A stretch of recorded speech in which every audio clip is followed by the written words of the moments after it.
Oh, hey, I didn't see you there.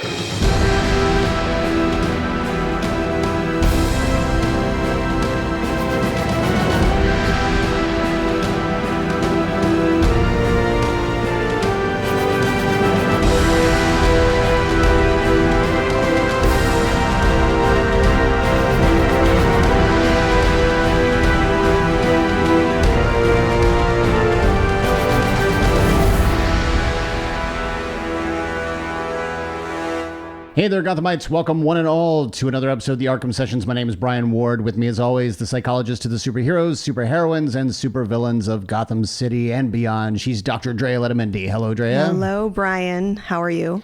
Excited to be podcasting with you again. It's been a minute. That's partially my fault because last weekend I took you away. You and I took a quick trip up to Santa Barbara because of a job thing that I had to do. But it was very special because you got to meet a comedic legend, Carol Burnett. For those of you who don't know Carol Burnett, what's wrong with you? She is a comedic icon. You would know her from her own TV show, The Carol Burnett Show. And then... What's B? What? You said Carol Burnett A. Is there a Carol Burnett B? No, she's not a B. There's no B. Why did you say A? Well, no, I was going to say, I don't know what I was going to say. I know. But, you can't... well, I was going to list a couple of things. Oh, okay. But then also you would know her from, she was Mrs. Hannigan in Annie. She was in Noises Off. She's been in a number of things, and she was an absolute delight, as always, and you got to meet her. She was delightful. But that meant we did not have an opportunity to record an episode. Never start a list via A or one and not complete No, hold on. That's the worst thing you can do with me. I was going to complete the thought until I was derailed from the thought. By your own brain? Little thing called ADHD. Yeah. Drea. You might know your little thing and my little thing are clashing. You might know a little something about that. So, yes, super fun. But you also have another announcement. We do have another announcement. This is actually more of an amendment to an announcement we already did on our last episode, which is that WonderCon has officially released their schedule for next week. And guess what? We're on it. Drea, why don't you tell the good folks what they can expect to find on Friday night at 8 p.m. in room 300A. A. And that's not a list. That's it. The name of the room. That's 300A. Those are all the deets. We are super excited to bring a fun topic, analyzing Arkham Asylum. So we'll be returning to our podcast's stomping grounds, so to speak, and we'll be deconstructing and celebrating one of Gotham City's most notorious and most talked about psychiatric institutions. I think it's the only. We could get into the nuts and bolts. Technically, Gotham General is going to... Yeah, we can't go into this now. Anyway, so Arkham Asylum is the topic, but really it's about deconstructing and celebrating Batman villains, because recently we've noticed there has been just a lot of focus on the Penguin and on the second Joker movie and a couple of villains' Clayface coming up. So there seems to be this celebratory vibe, this main character energy that these Batman villains are giving. And yet we want to return to some of the facts and the fiction of this, tease apart what do we know to be true about their psychological presentation, and also something I like to do, which is to decriminalize the mental health aspects and normalize some of the mental health experiences and themes that we'll be talking about. So it's a breakdown of all of those topics. We'll be joined by two DC writers, Kyle Higgins, who's a comic book writer, and then Ernie Albacher, who is a screenwriter. He's adapted Batman Hush for the screen. He's done a ton of actually television shows as well as full-length DC films. So he and I have actually crossed paths on some of the Warner Brothers DC Comics projects we've done. Yeah. And hopefully we'll talk a little bit about those projects as well. Yeah, it's going to be awesome. Again, that's Friday night, March 28th, 8 p.m. So it's going to be, as always, a little WonderCon After Dark action. So I expect a lot of good fun there. And it's a big room. It's 300A. So yeah, come join us and let's talk the villains of Gotham City. Well, before we get started with the show, I have a new segment that I'm just dropping on you. You don't know about A new this. segment? Yes. Well, we don't really have segments, do we? This is a new segment that we've never done, but we don't usually do segments. Okay. And I'm kind of experimenting with the title. I kind of want to call it like a psych bite. A psych bite, like Okay. something that is top of mind in the media, in the news, something people are watching and talking about. It's like a water cooler hot topic. Okay. Do you ever talk about things at the water cooler? We don't have a water cooler. Yeah. Well, it would be something like that. I guess that's not true. We do. You do? Yeah, at the office we do have more of a modern day water cooler. It's just hooked directly up to the water. Like we're not like replacing jugs of water in the water cooler or anything. But it does cool the water. It also heats the water depending on which one you want. We have a sparkling water machine. What? So you get sparkling. I'm sorry. Wait a minute. You have a machine for sparkling water? We have a machine and it can give you sparkling water, hot water, cold water, or ambient water. Ambient water is just like room temperature. Hoity-toity. Yeah, fancy. Yeah. Anyway, if you have conversations at the water cooler and you want to know your stuff, this week's Psych Bite is about lorazepam. So lots of folks are talking about lorazepam because White Lotus is a show that is it's on HBO and it's pretty popular. I think it's in its third season. That is correct. Very strange and mysterious, usually kind of a whodunit show. This Psych Bite isn't necessarily about the show, but there's a character on that show Parker Posey plays, and she's constantly popping these pills and she's naming it. She's saying this is her lorazepam, and a lot of folks are asking. I don't want to correct you right off the bat, though. She establishes access to the lorazepam, but she's not the one constantly popping them. We see that her husband, who normally doesn't take medication, has found them and Yes. has found that they are effective. So what is lorazepam? It's an anxiolytic. Technically, it's a benzodiazepine, which we like to affectionately call benzos. we call them benzos. And if you're not familiar with benzos, these are depressants, and these are very fast-acting anxiety-reducing medications. You might have heard of Valium or Klonopin or Xanax. They're also in the family of benzodiazepines. And something that is interesting about these medications and really is rather unique about them as far as psychotropic medications is that they act pretty quickly. So the show is accurate when you see a character take the medication and within minutes we see them get relaxed and get kind of drowsy. And for the most part, it gives this very comfortable and relaxing state. So it's not necessarily meant to put you to sleep. It's not a sleep medication. It's meant to calm down stress and anxiety. And it's very, very commonly prescribed because it's pretty fast acting. But what the show actually is hinting at is that when you take many of these medications, it can cause you to feel so drowsy and very lethargic and kind of absent-minded. So you almost have this like drunk, you feel kind of drunk on this. And the other thing too, and this is not an endorsement for it, and I'm actually really glad that it's prescription only. So the only way to access this medication legally is through a prescription from a physician. But it is such a quick acting, fast acting anxiety relief, and also when taken over time, can start to be quite addictive. So this is why some people tend to start taking it and then take it for longer periods of time. And it's not meant to be taken in that fashion. It's meant to be taken. I mean, I don't know that anything is meant to be taken in that fashion. Is it? Well, I think this is why it's important to talk about this, because anti-anxiety and antidepressant medications that have a different chemical reaction, a different chemical process, are meant to be taken for years and years.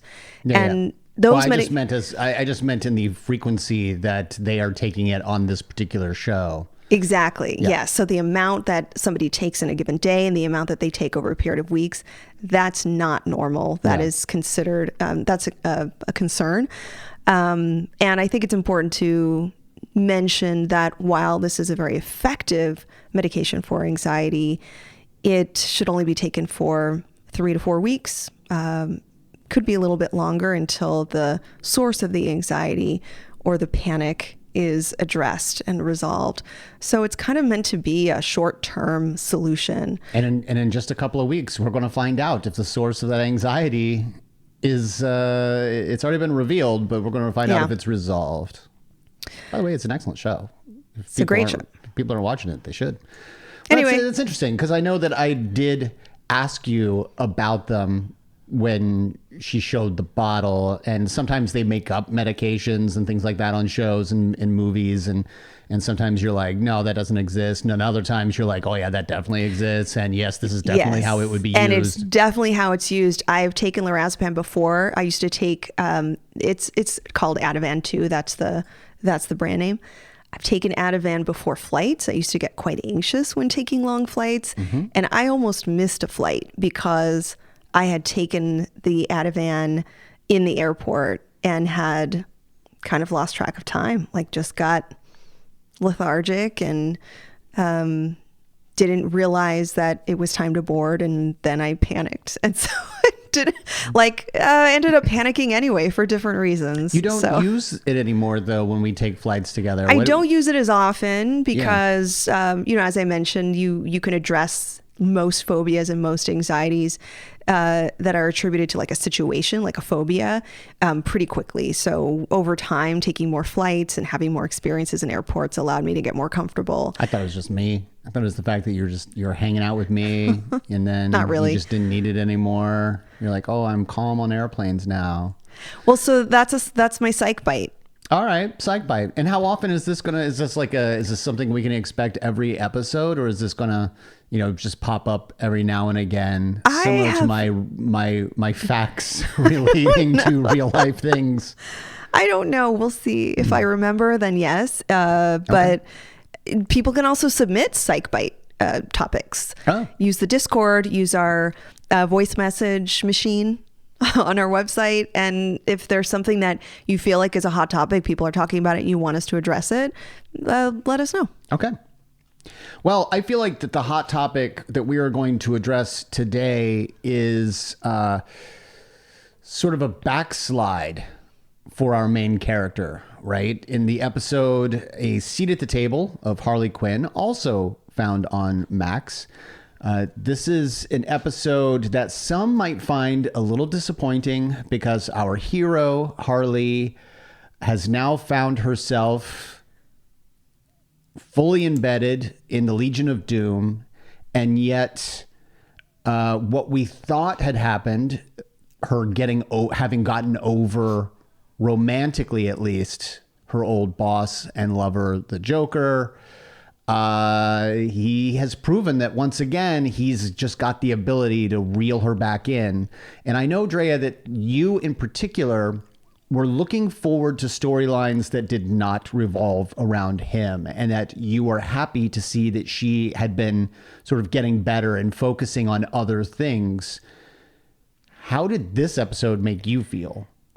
I didn't dislike it. I thought that it was important to remind us that she's growing and developing across, I guess, different facets of her autonomy and her self-efficacy and just defining herself separate from the Joker. It's it makes sense in the story. She now is a part of the Legion of Doom.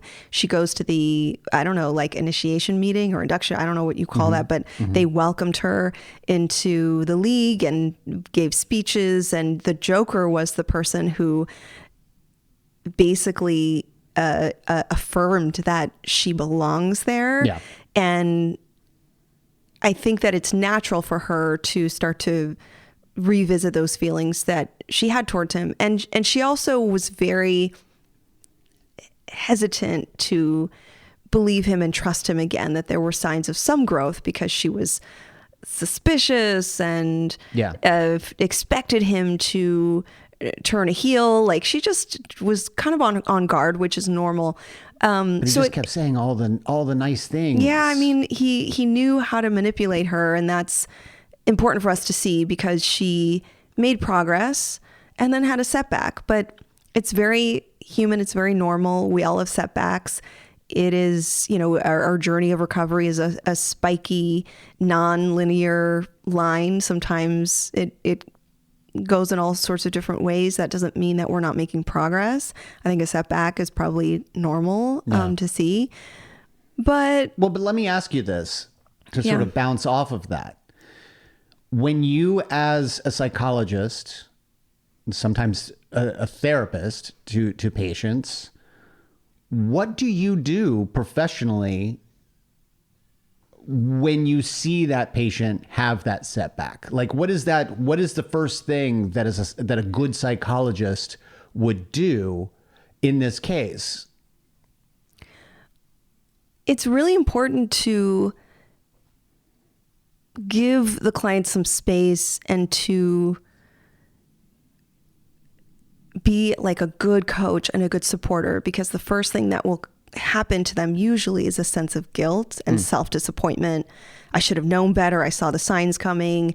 I'm stupid. I'm failing. I don't deserve better. Like, if this happens again and again, maybe this is what I deserve. I'm not strong enough. I lack resilience. I lack insight. A lot of very hurtful and hateful self-talk, self-doubt. Yeah. And so it's important to just acknowledge that this is very normal, that all of us have setbacks, whether you're recovering from an abusive relationship, a set of behaviors that you're trying to reduce, substance use. Like, we all are very complicated beings, and to want love and affection is a very human thing. And to kind of bring it down to, like, that's really what you were looking for. Yeah. And you got this clear and seemingly genuine affirmation and care from him. And he let that last a long time. So it wasn't just a moment. Yeah. He gave this speech that was really appreciative of her. And he said, "You've earned this. You belong here." And then he invited her out. And he later called her a big deal. Yeah. He was really kind of, what we would say is he's love bombing her. He's giving her all of these compliments and attention and saying all the things that on paper resonate with her. Like, yes, I'm strong. Yes, I'm this. Yes, I deserve to be here. And it's just the timing of that was really unfortunate, because she then, remember that they had this, I guess I would call it like a strategic meeting or something with all the villains, and they're trying to figure out like what the next heist is, or what the next evil thing they're going to do. Like a daily or weekly meeting, amongst the departments, run down your. I sort of equated it to the kind of meeting you would see in a movie about journalists and newspapers, where you've got the editor in chief, and in this case, it would be Lex Luthor, and he's going down the table. Who's got something coming up? What kind of what do you need? What kind of support do you need from the Legion of Doom? And Joker has a ridiculous idea that's very similar to many of his other ideas that will inevitably not work. And Harley is the first person to sort of chime in and say, "No, this doesn't make sense. Why would you do this? It doesn't feel like it's fully fleshed out. This is just a kernel of an idea." And the rest of the Legion back her up. And Joker, rather than flying off the handle, actually thanks her for being willing to stand up to him, because it is now going to help him fully flesh out this idea more. And it's going to be bigger and better than he ever imagined, because he just hadn't put enough thought into it. He had not put his heart into this particular heist. And so he invites her out to help him sort of flesh out this idea further, to prove that he has changed. Now, I want to ask you, from the Joker's perspective, when he is love bombing her, and really I think this could apply to anyone who is guilty of love bombing someone, in this particular case, do you think he actually means what he is saying when he tells her the Legion looks up to you, the Legion respects you, you are a big deal, you are Harley Quinn, and you're the only person who's ever been willing to stand up to me? Do you think he is telling her simply what she wants to hear in order to sort of get to his end game, which is, spoiler alert, he once again ends up pushing her into the way of as he retreats from Batman, he sort of pushes her to be his getaway? And or do you think that he is just simply manipulating her? I believe everything that he does is a part of his Machiavellian personality. Sure. That in the moment he may feel a sense of, because he does care about her in some twisted way. Like, I do think that he's fond of her, and he these two used to party. Like, he's into that. He'll F with that. Like, that's, remember that. But he never needed to party with her. No, but remember that the Joker is all about adrenaline and the high of a risk. Yeah. And so she's risky, and he likes to be near that. So to give her compliments and to love bomb her, a part of it is that it makes him feel good.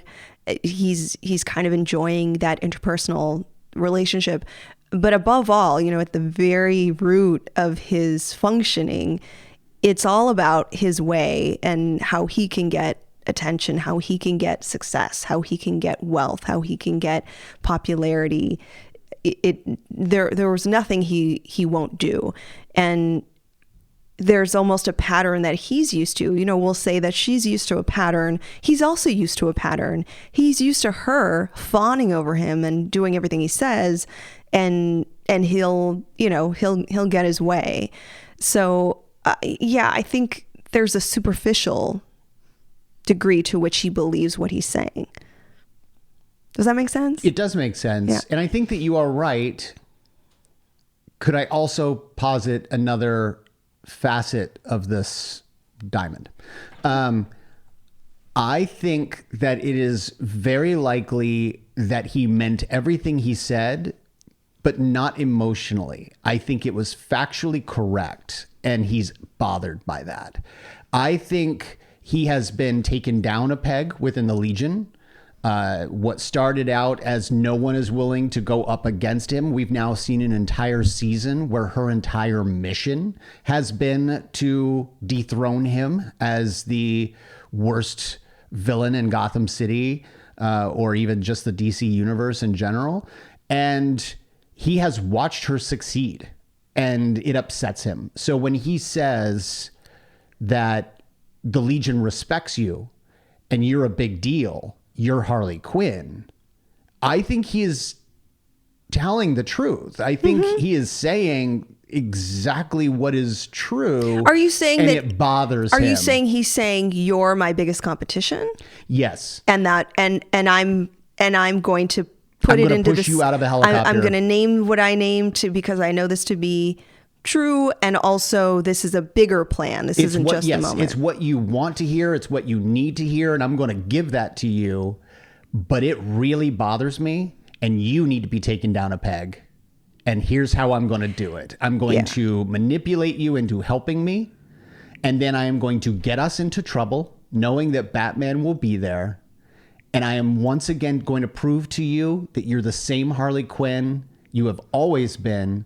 And I know how to get you there. And so he begins saying all the lovely things to her. He kisses her in the helicopter. He says, no, I needed you here for this. You know, like there was a moment where she thought he was going to leave her on the boat, similar to the way that he did in the first episode. And instead he says, come on, Harley, come up the ladder to the helicopter with me. And that completely blows her away because she's never been allowed to escape with him. She's always been used to block Batman from the Joker. And in this case, he takes her willingly, knowing that this is just going to help him further take her down a notch. And then he says, no, I need you here for this. And he makes out with her in the helicopter and then says, and this, and then kicks her out of the helicopter. And as she plummets toward the ocean beneath her, she starts having flashes of her past and her relationship with him and how he's mistreated her from the beginning. And I feel like this was the Joker simply reclaiming his, place at the top. Yeah, reminding her that he will always be better than her and that he will always be able to have control over her, which is a very huge wound. Yeah. It's reopening that wound of abuse survivorship that she's worked so hard to heal from. And by doing so, he's even managed to get the Legion of Doom to separate her from her support structure. Suddenly the Legion her gang, Dr. Psycho, Clayface, King Shark, they are all taken downstairs to the basement where the goons and the henchmen work, and it's just ridiculously awful work conditions. If you looked at the detail of that basement floor, you would see Steve. Yeah. Steve's down there. Yeah, Steve is down there. But yeah, so yeah, I'm so glad you pointed that out. I didn't realize that because one of the symptoms or one of the signs of an abusive relationship is to isolate a person, to kind of like get their support system away from them. And I didn't put that together. I realized that was happening in a B story. Like they were working for Bane and it was comic relief and it was really entertaining. But they can any henchman downstairs can be checked out. Like a library book. Like a library system. I need henchmen. I'm going to check them out because they're good at what they do. And so they go off onto their own little B plot. But ultimately, the Legion has managed to successfully separate her from her support team. And most importantly, that includes Ivy, because we're still dealing with the repercussions of the argument that the two of them had in the last episode when she wins her spot into the Legion of Doom. And no one is there to help her when she thought, she was in control and found out suddenly she wasn't. And then you start to realize this entire episode has been her neglecting them when they most needed her. And at the end of this episode, they have split up for good. For good, I use in quotes for those. What do you mean not they? Watching. The team, the gang. They like they disband. Have all walked out on her and they have all said, I'm no longer part of this gang. And of course, Ivy was never part of the gang, but she has walked out and said, look, I thought you were stronger than this. I thought you were better than this. And I'm tired of fighting for someone who won't fight for themselves. And she leaves. And Harley is left now in a to be continued, our first to be continued episode where, the team has decided to break up. There was one moment that I thought about a lot later when Ivy was warming up to Harley again, because remember in the last episode, they were fighting. Basically, Ivy does not want Harley to be a member of the Legion of Doom because it's harmful for her, and her abusive ex-boyfriend's like a huge member of that club. So it just makes more sense. Ivy has a total common sense here as a friend, right? You're about to go into this group of people, this crew of people that disrespect you and you know, they don't really know your value. And that's what they were arguing about. So Harley tries to, I give her kudos. She tries to reconcile with Ivy, and she's apologizing, and Ivy was like, look, come with me to my heist. Like, I'm angry because there's a, what is it? A company that's going to put up. There's a company that's going to take down all the trees, kill all the wildlife, and pave over in order to make Gotham City this amazing. And really, the whole thing is just a plot to capture Ivy. It's the best way to grab her attention, and she's an eco activist, so she doesn't see herself as a villain, and she asks Harley to help her. And I thought that was a great way to kind of like reconcile their friendship, because they have some of the same values, and Harley knows this is important to Ivy. Yeah. Then we notice, and so Harley agrees to it. Ivy goes to the, she sets up the time and the day, and she texts Harley and is like, I'm here, where are you? And Harley, look, you need to be here. And Harley was like, never mind, let's do it another time. And she's with the Joker when that happens. But it also made me wonder if Harley struggles with PDA. Have we talked about PDA? Are you referring to public displays of affection? No, that's a different PDA. I don't think that she struggles. Then I don't know that we have. With that. What are we talking about? So pathological demand avoidance, PDA, is a feature of some mental health conditions where a person is reluctant to do something that they're told to do or that they know they should do. It's almost this sense of like your locus of control. You want to be the one to decide when to do things. And so it's called demand avoidance, because when the situation, the environment, or somebody, like a person of authority, a friend, a caregiver, a parent is like, can you do this? You need to do this. Sometimes the most visceral automatic reaction is no, I'm not going to do this.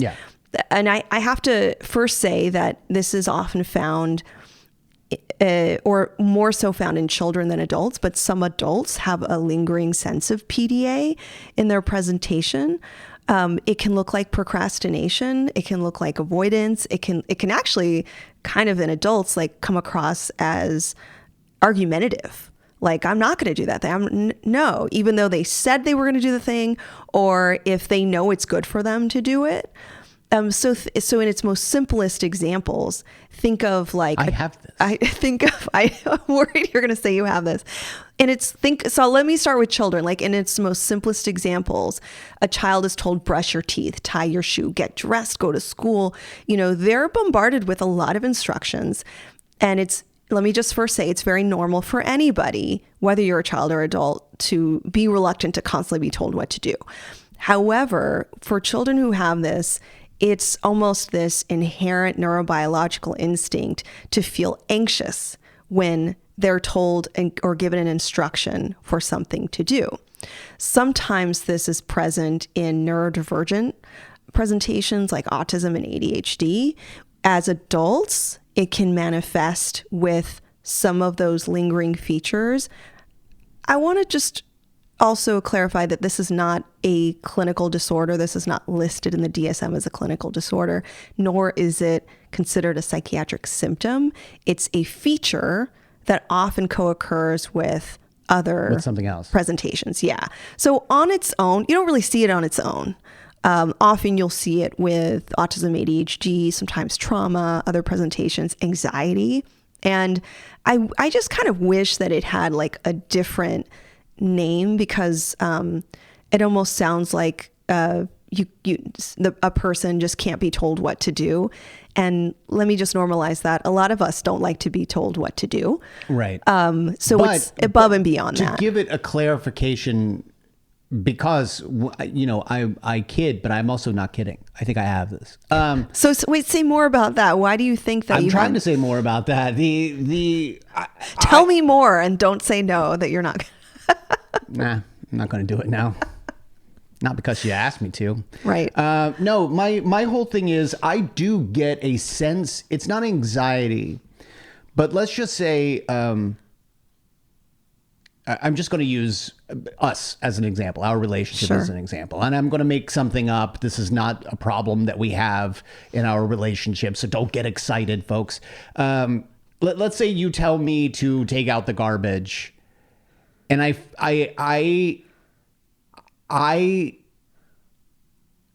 may have already, for the last half hour, been thinking about taking out the garbage, but now I want to do it less. Not because you asked me to, but because internally, and maybe this is the anxiety part that you're talking about, I get an overwhelming sense of there is an actual feeling that I'm having.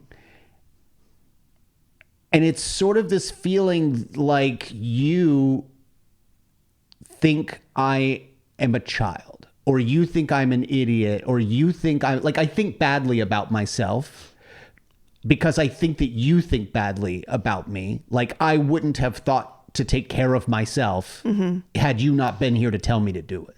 Like I would not have thought ever to have taken out the garbage had you not made sure to tell me to take out the garbage. And so, yeah, I don't, and I can't think of an example, like a real example off the top of my head right now, but I do feel that way when people feel the need to tell me to do things, as if to suggest that as a 47-year-old man, that wasn't already on my list of things to do. Like I didn't need that person to prod me to do it. And yes, it does make me defiant. It makes me say to myself, not just to that person, but to myself, yeah, I'll do it when I want to do it. Like I'll do it when I get around to doing it. And like sometimes I'll wait until the very last minute before I go to bed to take out that garbage, because I still know I'm going to do it. And I still realize I have to do it, but I'm going to wait till the last possible second. And so fucking annoying. Well, again, I'm not, but. Well, and I'm glad you explained that, because especially for teens and young adults who struggle with this, I think that people see this behavior and they're like, they're just lazy. Yeah. They just like, they say procrastinate. They're lazy. They don't want to do it. And it's like, no. So this is why I owe thanks to you.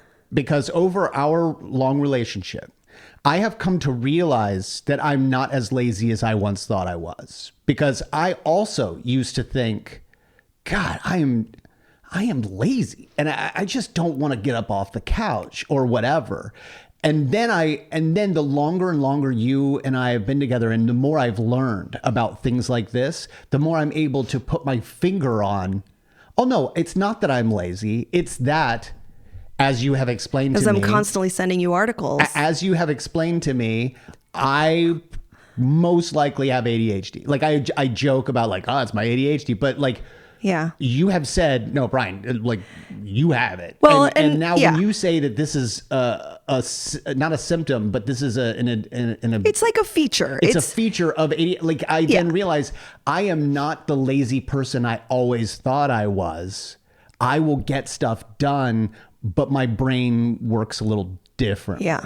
And psychologists will often talk about the inability for us to put, for clients to put their foot on the gas. Like once their foot's on the gas, they get going, they do great things. They go far, but for some reason, the neurobiology of getting the foot to the gas pedal can be some of the biggest struggles. 100%. And I want to say this again. I hope I'm not repeating myself, that a lot of us don't like, I hope folks listening aren't like, oh, I automatically have that. You may, but it could be natural Now, not for me. I like to be told what to do. Let me be very clear. Tell me what to do more frequently than not. I'm an automaton. Oh, you're not automaton? I'm an automaton. No, there are times where I tire of making the decisions and kind of like having a lot of executive functioning, firing all the time, that I don't mind a day of just being told what to do. I don't mind that at all. So what you're saying is, it's kind of like, just tell me what to do. Take out the garbage. Things might get done more efficiently. But yeah, I don't have this. If people direct me or instruct me, I follow orders. Like, that's just my neurobiology. Is that's you just do it because it's, I trust that's what you're supposed to be doing. Does it make you feel good? Like for me, if I'm told to do things, especially if I'm given a list of things to do.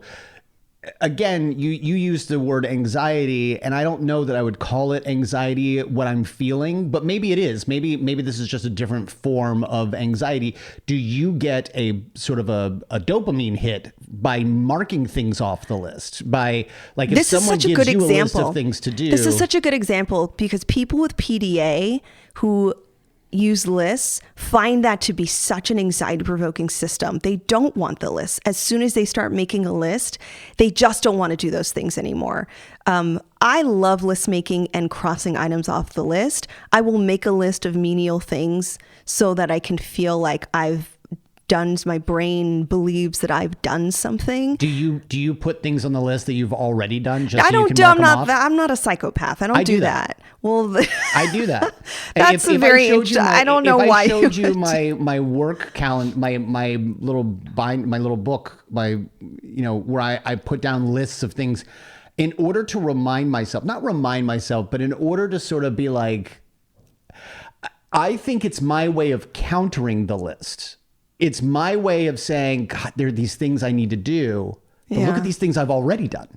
Like, I will write down, oh, these were all the things I needed to get done today. And here are the 10 things I already did today.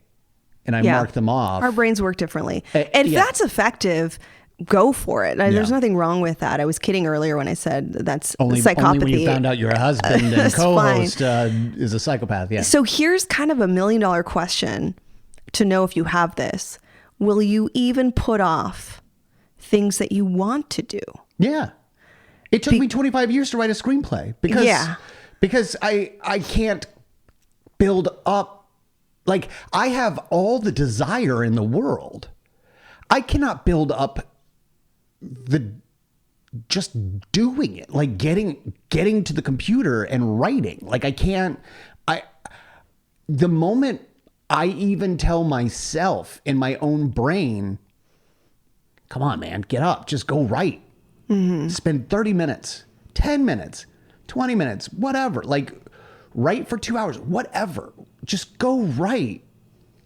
I then go, I really don't want to do that. It suddenly becomes a chore. Right. It almost feels like it's an external locus of control. And that's very interesting about this feature, is that it's not just other people. It's also when... But I do well with deadlines. Well, you got to be... I mean, you might have mastered this, and there's ways to work through this. But if that, even for things that you want to do or know you should do, that your initial reaction is to resist it. It's almost like there's a need to direct yourself, direct your own surroundings, direct your schedule. And even when there's this sense that you have to do it, there's a bit of a delay on that. There's a bit of a resistance. Some people with PDA will also, there are some physical aspects of this. They might hold their pee. They know they have to pee. They will tell themselves, I need to pee, but they'll hold it until they just have to go. Okay. Does that, you've heard of this? Asking me if I've got that? No, you don't have to be that explicit, but you've heard of this before. I think you even brought up an example of this. Well, there was a lady that I saw on YouTube, and she is a licensed psychiatrist. And she also happens to be a diagnosed psychopath. And she said that she will hold her pee because she believes that she does not get dopamine hits from doing kind things for people the way that other people, like if they give someone on the street money or buy that person food or help, drive someone to the store who needs it, whatever. Oftentimes, one of the motivating reasons for us doing kind things for other people is that it makes us feel good about ourselves. And she says, no, that doesn't make me feel good about myself. If I hand a homeless person on the street $1, I walk away just feeling like, oh, I gave that person $1. Like, it's not like there is no dopamine hit from that. She believes that by holding it in for as long as possible, the relief she will eventually get from letting it go is the same dopamine hit that she feels others must feel. Mm-hmm. And I don't know that that's true, but that's how she is. I wonder if there's some PDA happening there, but and I don't know who she is. Nonetheless, this is to delay something, even if it's pleasurable. Yes. That can be a sign of PDA, right? Because there's this avoidance of doing something because you must do it or you need to do it. And there's this kind of natural resistance to that. I bring this back. So the reason this came up for me is that when Ivy texted Harley and said, hey, you said you're not here, come here. Yeah. You said you'd meet me. Yeah. Harley's initial reaction is, no, I'm not doing that. And of course we're meant to believe that the Joker is giving her, they're on this like not date where he's giving her all this attention and affection. And I think at first glance, it looks like she's sort of like dismissing her friend because she's getting attention. Yeah. A part of it is that, but PDA is also a feature that co-occurs with PTSD and other relationship traumas and histories of relationship abuse, where there's such anxiety and a fear of uncertainty that being told what to do sometimes feels like someone's taking control away from you. And so her immediate reaction was like, no, you're not going to tell me, I'm not going to be there. You don't tell me what to do. And again, it's not, it at its root, it's not defiance, it's not misbehavior, it's not laziness. It's this neurodivergent aspect of wanting the locus of control to be internal and not doing well with being given this instruction or direction. And then the most immediate reaction is just to deny it, just to refuse. It's very dysregulating, and it's very important to pay attention to the word P, pathological. We all do this once in a while, but pathological means it's a problem. It impacts your relationships. It impacts your job. It impacts your functioning in some way. And, it's something to work at. So let me ask you this. And I guess the closest thing I can think of, we joked around, there's it's not a personality test. They make it very clear, but the DISC training, you answer a number of questions and it tells you if you're a D, which is like a dominant or some sort of, I don't remember what all the DISC mean, but ultimately what this test is supposed to do is help you learn how to communicate with the other person. So it's not how you want to be communicated with. It's to help you understand this person's a high D. They need to be communicated this way. You cannot write to someone. You can't write an email to someone with a high D a book. They're not going to have time to read that. For them, they want it kind of to the point. How do you know if someone? So do you sign it big D? Like, how do you know? Because sorry. The reason high D. No, because like with our company, we did this as a company and learned about each other. But what if people forgot, like, Brian is a D? They totally did. So do you put it in your email signature, like, I'm a D? No. No. Okay. No, and that's why companies don't get any better at this. This is why this could be just too expensive and useless, because it told me a lot about myself and how I want people to communicate with me. And for other people that I like and respect and I work with, it told me how to communicate with them. And I remember, like, there's someone at our company that I distinctly remember having the conversation with, and I'm like, great. Now, this is how I communicate with that person because I remember this is, what they were. However, how would this, you? I want to ask my question. Okay. Well, I was going to say, how do you communicate with a C? I can't remember what the C. I'm a C, so the C is like conscientious. Something like that. Yeah. Like I know that like. We'll have to figure. We'll have to revisit this in the next next episode after I go back and look at the things again. I know that like a D. I think it's the DC. It's extremely rare to find someone who has a high D and C. Essentially, what it means is. So if you, when I say high, what that means is there's a median line that's basically a 0. And most likely what is happening is your personality is high in one of those letters, but below the median line in all the others. Oh, I see. Or you could have a combination of high, but ultimately you're lower than the line in the other things. And the reason that they are able to determine, like, for example, why are you so tired at the end of the day? Well, it's probably because you have to expel 2 times, 3 times more energy doing this thing you're not high in on a daily basis rather than focusing on the things that you're really good at. Oh, so you want to match your tasks and your projects to the correct. Like the so type. It helps you figure out your support system as well. Do I need an administrative assistant to do the paperwork because I can't be bothered to do the paperwork? Maybe, and that would make my day better, and that might make their day better because they're doing things they're good at or whatever. Like it's that sort of thing. It's supposed to help with efficiency. But the reason I brought this up is now that you know, and I don't mean between the two of us, but I mean like in general, when you find out that someone has PDA, how do you then communicate with them differently?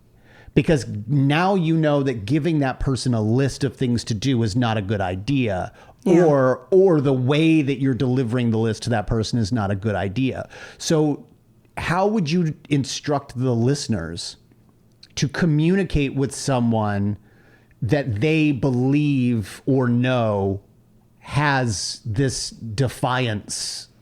When I know that it's that the root is anxiety or a sense of loss of control or wanting to have a sense of autonomy, it's usually, there are a couple of solutions. One is to reduce the feeling of being overwhelmed or adding uncertainty to them. So it means just reducing the sensory overload to reduce the demands. So, and I think a lot of parents struggle with this just in general. You want to reduce the amount of times that you give a direction or an instruction or even an order. If you know they've clocked the ask, you don't need to keep repeating yourself. And so that's something that folks can do if they know someone struggles with PDA, is like, don't just repeat the same instruction. That's just going to increase anxiety and procrastination. That person is dealing with the fight or flight or freeze mechanism. So that's, keep putting pressure on them. That's not going to help them. The second thing I'd say is devise a routine so that they know, it's still situational that's telling them to do the thing. Every Monday night, you take out the trash or something, like alarm systems, scheduling, devices, reminders, notifications. It's still being told what to do or having this trigger or having the signal of what to do, but it's not a person telling you to do this. Sometimes people do better with just a routine and some digital reminders. But as I mentioned, feeling out of control can feel like a trigger. So, give them some agency. When can they just make decisions on their own? Again, this is very contextualized for children, right? But for adults, I think this makes a lot of sense. Where in their lifestyle can they just do the things they want to do on their time? This actually has a lot of implications for work from home work styles, because that allows an employee to manage themselves and do the things, and it actually can be really efficient. I'm so much more productive when I'm working at home than when I'm working at the office. That's because I'm able to take a step back. I'm able to do things on my own. I'm able to manage my own daily timeline, with the exception of things like meetings, things that are scheduled. Yeah. But I know that between this meeting and this meeting, I can do this thing, or I can do this later. And by the end of the day, everything is marked off my list. Now, it may not have been at the same time that other people may have done it, and it may not be at the same time as when I'm going to work and I'm there until 5 o'clock, 6 o'clock, whatever.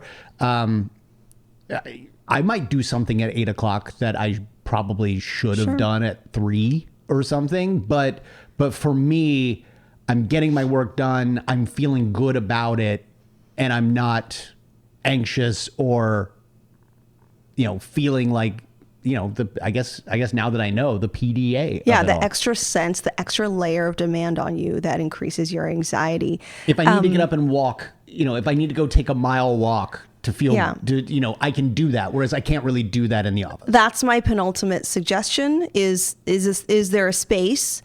Is there a space or room or corner for this person that's free of demands? Now, you just named one. Going for a walk on your own, hopefully you feel free of demands. People now, depending on what time of day it is and if you have your phone on you, but then I get the anxiety that there are emails coming in that I should be addressing. So design that, and again, this is different for kids than adults, but for adults, design that how it makes sense for you. Someone's just kind of picking an example, like maybe if someone's in the bathroom, that's not the place where they should be given tasks or told what to do or demand like that. It could be a space, just a safe space of like, you take care of your, all of your personal business, but like really your headspace. I think a lot of parents might relate to that too. Like, is there a space in your house where it's kind of like a free zone where you're not experiencing that? And if you don't have that, try to design that for yourself because it's really helpful. Lastly is the non-judgmental piece. Like, try not to size people up or to judge people and think of them as, lazy or lacking determination or lacking focus or being defiant. Think of this as a neurobiological sensory issue or feature of their personality, and that, it's not against you really. Keep your mind open and understand that, being as helpful and being supportive goes a long way, and will be interpreted better than, why won't you? Why can't you? Why don't you? So none of these supports and solutions are perfect, but they do help you to kind of design an interpersonal system or a family system or a relationship system where you're not creating this dynamic of putting a person feeling like there's an overwhelm with demands on them. This has a lot to do with how relationships get along, right? Because sometimes this is why relationships don't work out. Mm-hmm. Somebody feels the need to direct and instruct, and the other person is hesitant or reluctant to do those things. Then, I'm the kind of person that I don't necessarily need to tell people what to do as long as it gets done. Does that make sense? Like, yes. Again, I'd rather more people just tell me what to do. I'll keep that in mind. I will keep that in mind. Well, this is interesting. Would you say that we've had a breakthrough? Like, No. have I had a breakthrough today? No, that's up to you. Is this what happens when you go to therapy and you're like, oh, you've explained so much? Like, I imagine that this is what it feels like. But this podcast is my therapy sessions. Well, that's good. So I feel good about it. So now when you tell me to take out the trash, I'm going to be like, PDA, and then you'll know. Eventually, I will take out the trash. You'll hold up a card that says PDA. PDA. Just so you know, this is what I'm feeling right now. PDA. Yeah. All right. Well, thanks for that. Yeah. Drea, one more time before we let the good folks go, why don't you remind them about our panel next week at WonderCon 2025? So if you're in the SoCal or Anaheim area, come to WonderCon. Tickets are available day of. It's that kind of convention. It's super fun. And for those that don't know, this is the sister convention to Comic-Con. Yes. It's owned by the same people, And San I think- Diego Comic-Con, I think and people- it feels like Comic-Con. It's like it's like a baby cousin or a little sister or a little brother. It's like it's very similar to Comic-Con, but it's accessible and you don't have to wait in such long lines. And it's I find it to be one of my favorite conventions. It will be from March 28th to March 30th. Yep. And our panel is Friday, March 28th, 8 p.m., room 300A. I believe that's in just a few days, given that this podcast is coming out on like a Monday. The second thing I'd say is if you want to get involved with the panel passively, send us a question. The topic is Arkham Asylum. You can send a question to us on our Discord. The Discord link is on our Instagram. You can go to drdreapsychology.com and hit that orange button that says submit a message, and you could record a message. We could even find a way to play it at the convention. So lots of fun ways to integrate our audience. And then lastly, the panel will be recorded. So there will be a way for y'all to check it out, even if you can't be there in person. For sure. And otherwise, why don't you tell them where they can find you online? drdreapsychology.com is my website, and you can also find me on my socials at Dr. Drea Psychology. You can find me on Instagram. I am B_Ward028. You can find us both on Instagram at the Arkham Sessions. You can also find us on a number of other social media sites, Blue Sky, Threads, yada, yada. There's also Facebook. You can join our family over at Fanbase Press. And I want to thank those of you who have helped make this episode and all of our episodes possible by contributing to Patreon. Those members are Dr. Jerome Anderson, Antonio Lopez, Heroes Journey Fitness, Kevin Ortel, Todd Stashwick, Brian Kerr, Trevor Schwartz, Bert Compton, Mark Pepper, Frank Moeller, Swara Salih, and Peter. Thank you all so much for making these episodes possible. We can't do it without you, and we appreciate your support. Till next time, I'm Brian Ward. I'm Dr. Drea Letamendi. And together we are The Arkham Sessions.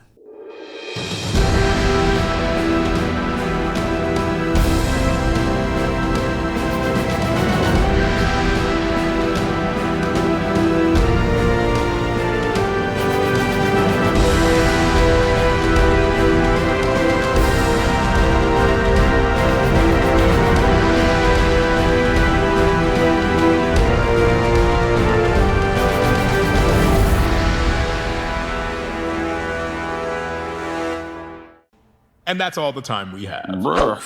Oh, and my apologies to Bane, who wanted to do some magic. It was going to be a spectacle.